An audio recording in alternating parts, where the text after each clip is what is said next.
Paddy ప్రొక్యూర్మెంట్లో procure చేయలేదు అనే complaints రాకోకుండా అధికారులు తగు చర్యలు తీసుకోమని చెప్పేసి కూడా ముఖ్యమంత్రి గారు చాలా స్పష్టంగా చెప్పారని చెప్పేసి మనం చేస్తాం. ఈ డిస్కలర్ ఎందుకంటే వర్షాలు వచ్చినప్పుడు కొంత రంగు మారటం అనేది ఎప్పుడు జరిగేదే. రంగు మారినా కూడా ధాన్యాన్ని పూర్తిగా కొనమని చెప్పేసి ముఖ్యమంత్రి గారు స్పష్టంగా ఆదేశాలు ఇచ్చారు. ఏ రైతు కూడా రంగు మారితే భయపడాల్సిన అవసరం లేదు, వారి ధాన్యాన్ని ప్రభుత్వం కొంటదని చెప్పేసి కూడా మనం చేస్తా ఉన్నాను నేను.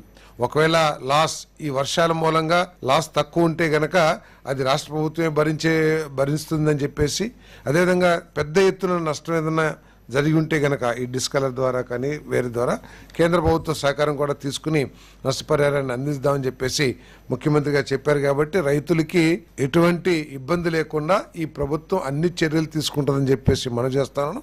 ఎవరు కూడా ముసలి కన్నీరు కార్చాల్సిన అవసరం లేదని చెప్పేసి కూడా నేను ఈ సందర్భంగా మనవి చేస్తాను. హ్యూమన్ లాసెస్ గురించి డిస్కస్ చేసినప్పుడు ప్రత్యేకంగా డిజాస్టర్ అవేర్ 2 ప్రోగ్రాం ద్వారా డిజాస్టర్ మేనేజ్మెంట్ వాళ్ళు కొన్ని సర్వీసెస్ని ప్రజలకి స్టేక్ హోల్డర్స్ అందరికీ కూడా అందించే కార్యక్రమం ఏదైతే ఉందో అలర్ట్స్ ద్వారా, టెలిఫోన్ అలర్ట్స్ కానివ్వండి, వాట్సాప్ మెసేజ్ ద్వారా కానివ్వండి, లేదా ప్రసార మాధ్యమాల ద్వారా కానివ్వండి, ఏదైతే ఉన్నాయో మరి వీటిని ఇంకా మెరుగైన సేవలు అందించాలని చెప్పేసి డిజాస్టర్ మేనేజ్మెంట్ అధికారులకి మరి ముఖ్యమంత్రి గారు స్పష్టంగా ఆదేశాలు ఇవ్వడం జరిగింది.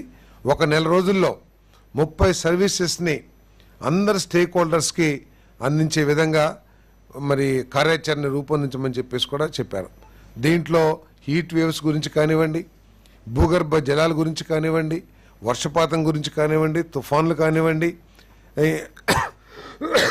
అదేవిధంగా ఈ ఉరుములు థండర్ బాల్స్ ఏదైతే ఉంటాయో వాటి గురించి కానివ్వండి, ఇంకా అటువంటి సర్వీసెస్ దాదాపు 30 మన పెస్ట్ గాలికి వస్తూ ఉంటుంది, ఆ పెస్ట్ ఎటు సైడ్ మూవ్ అవుతుంది, ఇటువంటి అంటే వ్యవసాయ రైతులకి, వ్యవసాయానికి, ఇంకా సామాన్య ప్రజానికానికి అందరికీ కూడా ఉపయోగ విధంగా ఈ సర్వీసెస్ని అందరికీ అందించాలని చెప్పేసి ముఖ్యమంత్రి గారు ఆదేశించడం జరిగింది.